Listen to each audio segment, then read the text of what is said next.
Recently, New York Times columnist Ross Douthat wrote of two paths we could take in our divided culture. We could cultivate a spirit of curiosity and conversation, or we could wage a furious war against whichever side we think is evil. Well, the internet made its choice, and in a move that shocked literally nobody, it opted for the latter. This very article, which urged us against hostilities, provoked battle cries from hot-take ninjas who live, it seems, in opposite world. In opposite world, up is down, black is white, and Ross Douthat, a conservative Catholic, has written a terrifying ode to rape culture, terrorism, and sex robots.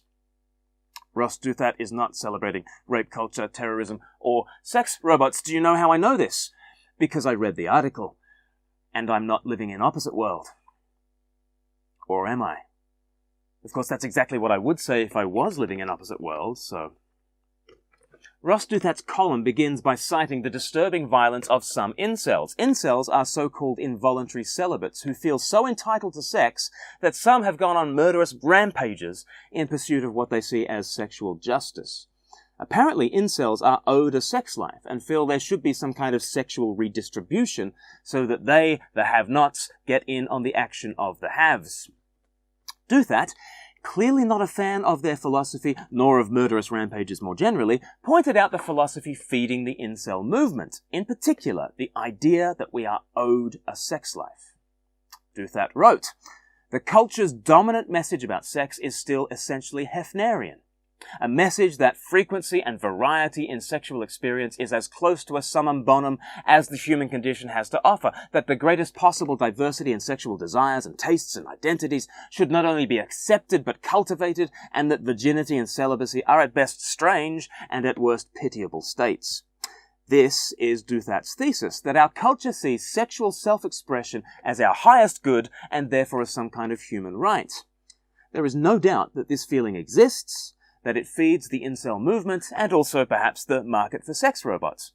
But Ross Douthat is neither defending incels nor praising sexbots.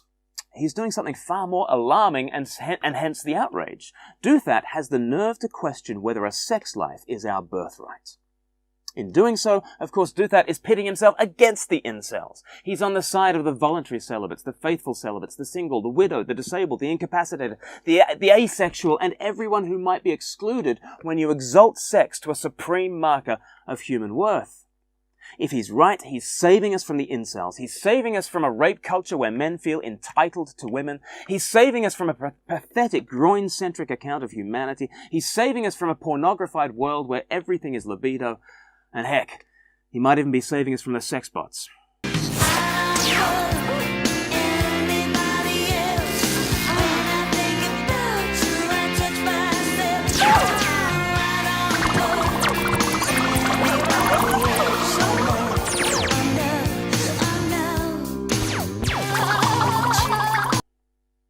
Now that I'd like to see. It's the 15th of May, this is Speak Life, and you're watching the LIVEcast.